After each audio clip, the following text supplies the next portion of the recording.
These people like down here like two things, boobs and turning left.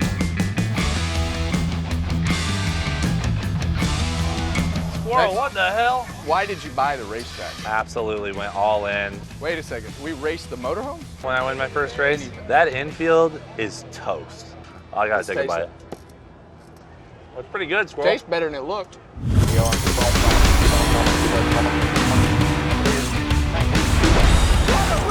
California's Kevin Harvick does it.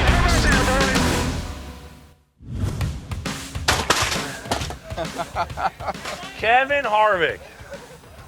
What's up, man? How you doing, brother? Good to see you. Good to see you. How are you? I'm doing great.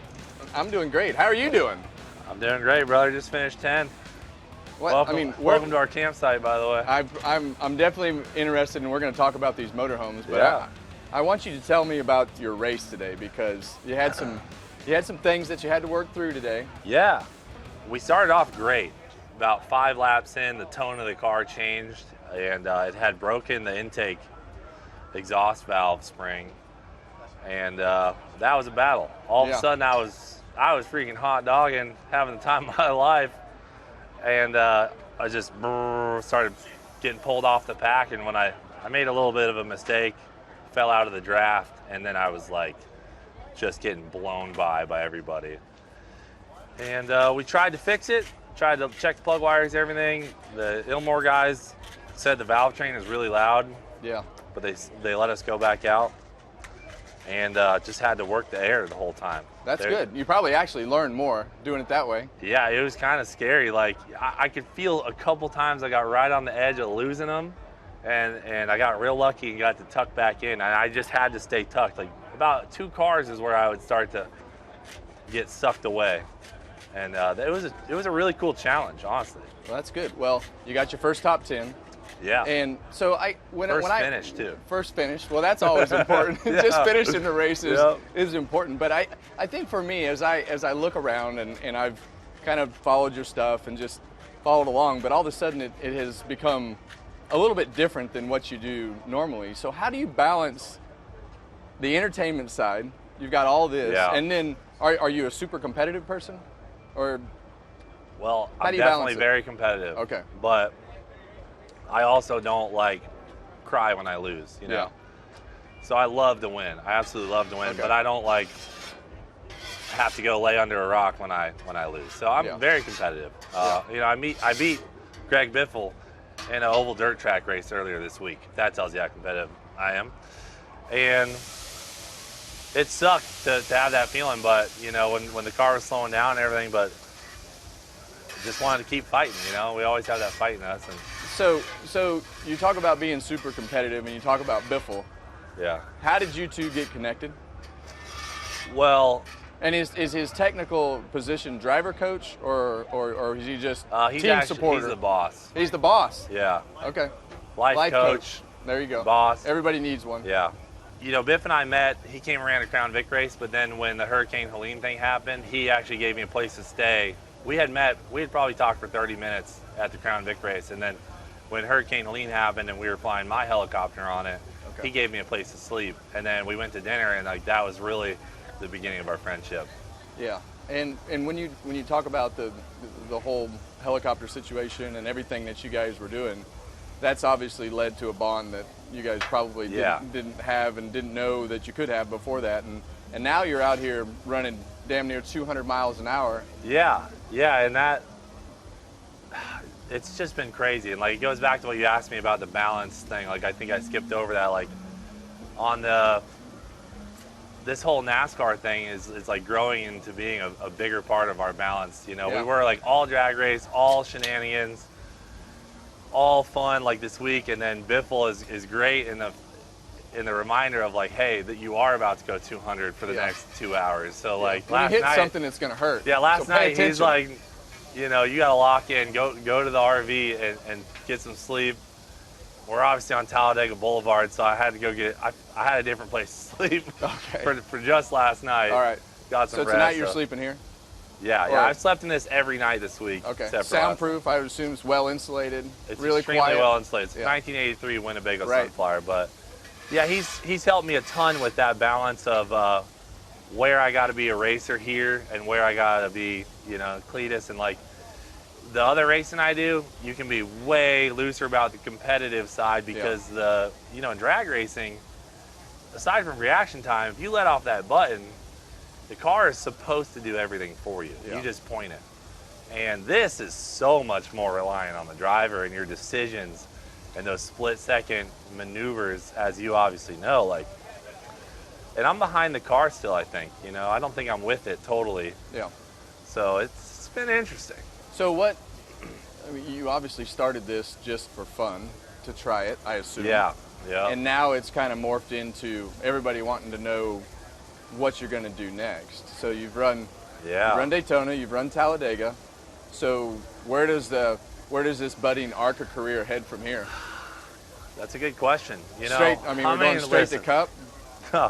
No. Okay, I'm good. definitely That's a not great doing answer. that because I have sat, I've never been a big NASCAR guy until this year. And Biffle helping me step my foot in the door. But in just this one season, you and I have both watched several people shove their way into Cup and look like fools. Yes. And I originally, when I called Biff, I'm like, I want to race Cup. I'm like, he's like, well, you gotta do this and this. And I think our original goal was the Daytona 500 2027. And I'm not saying that's off the board, but now that I know just a smidge about NASCAR, I still think that might be too early. Because them guys are on a whole nother level. So we have road course specialists, we have short track specialists. Are you going to be a super speedway specialist? That's what I want to be. Okay. That's my dream in life. Super speedway specialist. I love the super speedways, just the word Daytona and the word Talladega. They're so good. I love I don't know, there's something about it. It's different here. Yeah. I've been to the short tracks. I like Bristol. Yep. I haven't been to enough maybe, so I don't know. I'm not going to lock that in. I think for me, you're a great example of actually what I try to tell people all the time and that is once you come to the racetracks, especially in an atmosphere like Talladega, if you haven't been here, you don't understand it. TV does not do it justice. Nope. Is that fair? Brother, I was saying earlier, I've always been the guy that, loves freedom the most. I haven't experienced freedom like this. I guess I didn't even fully know what freedom was till I walked down Talladega Boulevard. I didn't either. I went for the first time last night. It's amazing. And all the people are so cool. It's like nothing I've ever seen before. Yeah, you definitely, TV does zero justice. Yeah, well, when I walked in for the first time last night, I parked the golf cart, I walked through the fence, and the first thing I saw was a completely naked girl walking down Talladega Boulevard. Yeah. Just like nothing was wrong. Yeah. And I immediately felt uncomfortable, of course, but it was definitely a little bit of a culture shock for me. Yeah. I've been so consumed with my motorhome and the motorhome lot and the garage and everything in there, so it was culture shock. It's unbelievable. I said earlier, these people down here two things: boobs and turning left.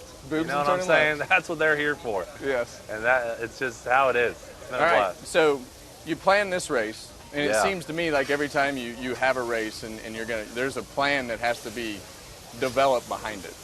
Yeah. Yeah. So Squirrel, what the hell? That's yours. Will you lock in? Will you lock in? I'm locked in. All right. That's your burger that he just flipped and it went in the grass. Is it Kevin's sleeves throwing you off? Oh, what the hell? Hey, look at this. I thought about cutting them off, but here's the problem. Well, we could cut it off. I haven't had look at this. That's from We cleaning. can get you That's sunblock. not getting enough sun on them. That's exactly right. I don't think my body has seen sun since. You want me to rub a little olive oil on them? No, I think I'm good. I think I'm just going to let them peel and be flaky for the rest of the day. All right. Yeah. Well, no problem. So the Daytona plan, was that last minute?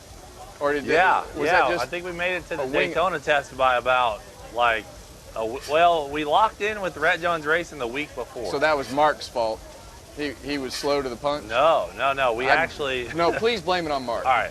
Mark's definitely at fault too, but Biffle and I found a team. We went and sat in the car. It was a Gen 4 ARCA car. I didn't fit.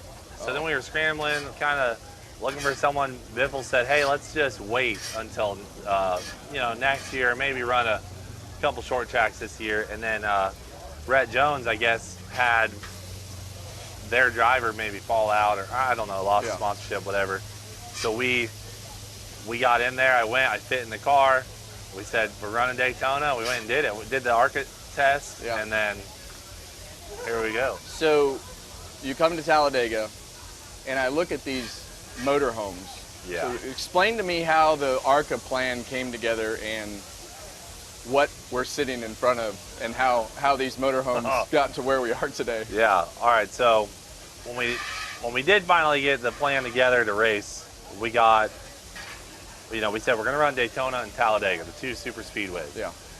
And I knew for Talladega, I wanted to do something more fun because we had more time. Obviously, we're only a couple hours from Daytona where we live, so me and Squirrel came up with the idea of doing a $5,000 RV challenge. So we had to invite Biffle to be one of the team leaders because he's going with us anyway. So we flew to Charlotte.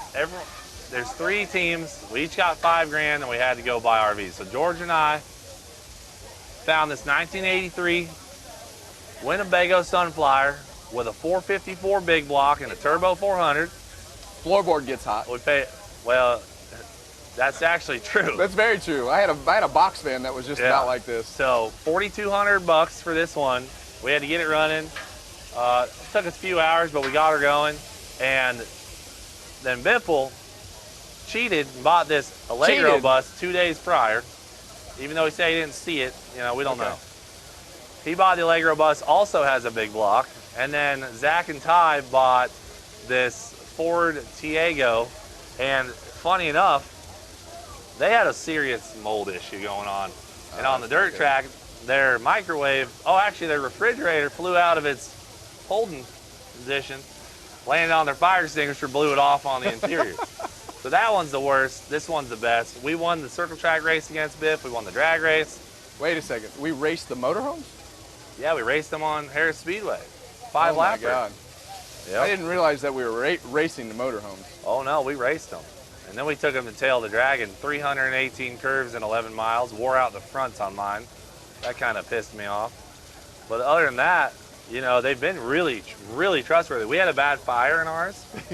So we do have a little bit of interior fire damage, but so when we're done, are you thinking that we're going to put these in a pile and burn them, blow them up? What are we going to do with them? Honestly, we're really struggling with what to do with them. I think what we should do is we should get a monster truck and we should line them up and we should just jump right over the top of them and just blow them apart. Mow them down.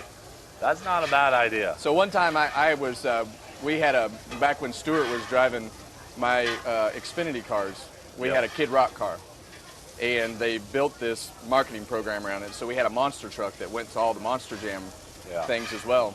And my wife's aunt, she had this 1988 Pontiac Bonneville. So I had them take her to lunch, and I went and bought her a new car first. And I parked it in the garage. So we took them to lunch, and when they came around the corner, we took this monster truck and had it built, and I just absolutely destroyed her Bonneville. Car. She cried for a little bit, and then we gifted her. That's cool. Gifted her the new car. So along the way, I think you definitely have to blow them up or something when you're done. I don't know. I don't really know what else to do with them. Or leave them here. You think I could just leave them? What are they going to do? Call me? I'll just ignore their call. Yeah, I would say that they could become sort of a historical landmark of Talladega Speedway. I was actually thinking about renovating it and just bringing it back next year, like putting some new. The floor's a little soft, so I was gonna put some fresh plywood in it, get it dialed back in, and bring it back. I mean, everything kind of works in it, so I don't know. It's been tough. You thought of anything yet, Squirrel? Thought about putting it up for auction, Barrett Jackson or something. Barrett Jackson? That's not a bad idea either. That's actually he could probably pull some money. So, you have your own racetrack. You've built this whole just massive business around what you do. Yeah. And I'm super intrigued because I like to just have my hands in a lot of little things. I know that. Assets. I know. Don't you own the golf carts? I do. Yeah. I love that. Yeah. We got you a golf cart on about Wednesday. Mark called me. And I haven't seen it. He said hey, I don't know that Cleetus understands how far from the garage he is, and we have no transportation back and forth. Mark name dropped me. He did. Because I haven't seen that golf cart one time. You haven't? No. That's not it? No, that's not. That's Fox. It says Fox on it. Oh.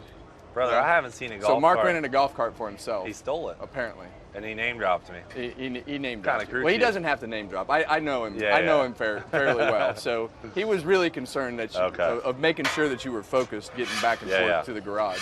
Typical racer. That's cool that you own that business, though. Overthinking it. I mean, So you own the racetrack. yeah. Why did you buy the racetrack?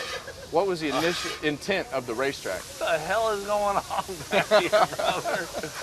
All right. Cleaning it real good. So, okay. Keep it down, Willie. We're trying to do a freaking podcast. He's Okay. fine.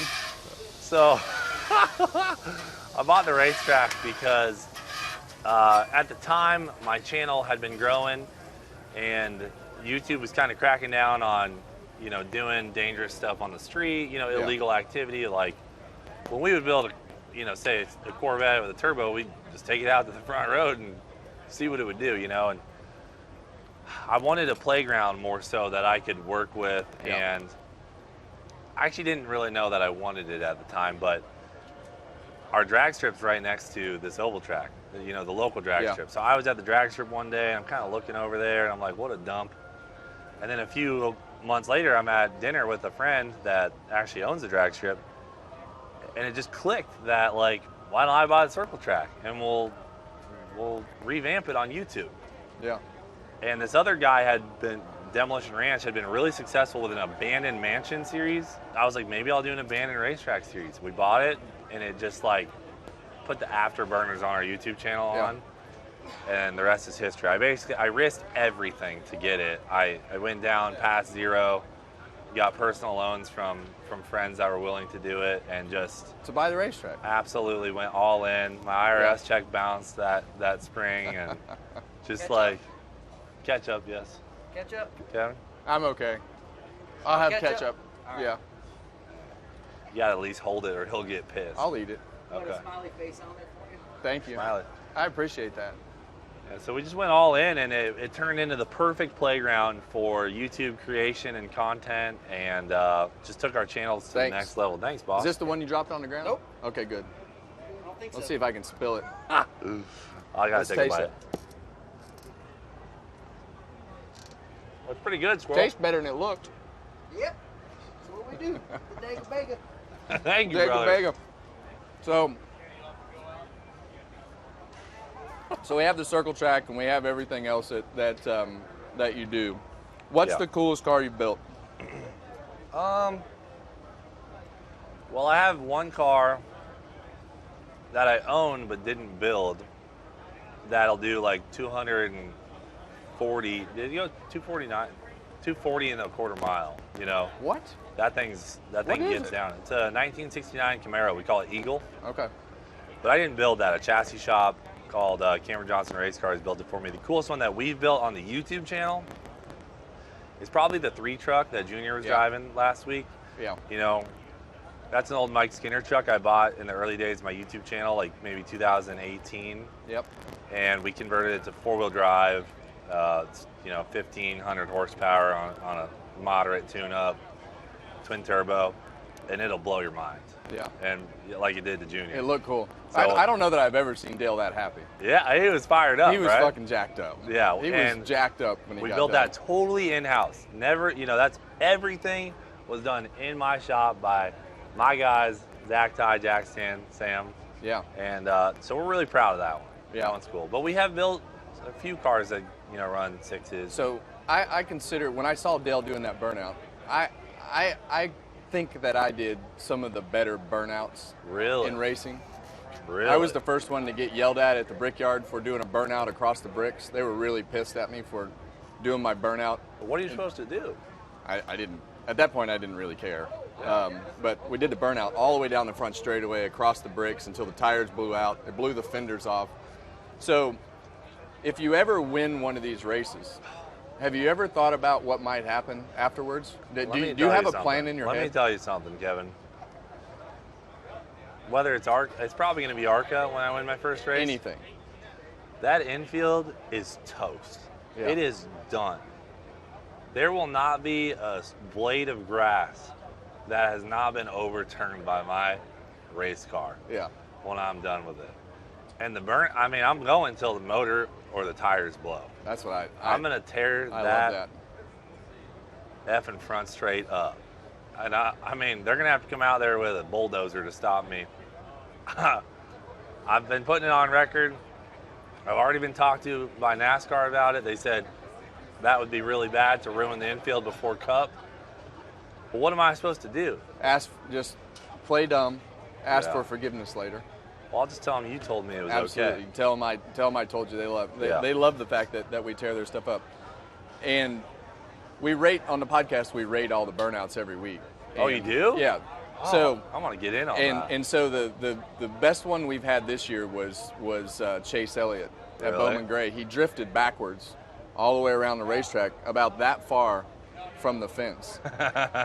And last year That's it was SVG when he held his hand outside the window and Austin Hill was flipping him off, and he followed him all the way into the pits, burning the tires out at Sonoma while he was flipping him off outside the window, and just did a burnout right behind him, right beside him, all the way back That's to hilarious. pit road. So, Yeah. last question: what was your first car? My first car was I believe, 2000 Chevrolet Trailblazer with about 230,000 miles on it. Okay, you bought it. Somebody give it to you? Nope, my dad bought it. Did you wreck it? Nope. Sell Nope. it?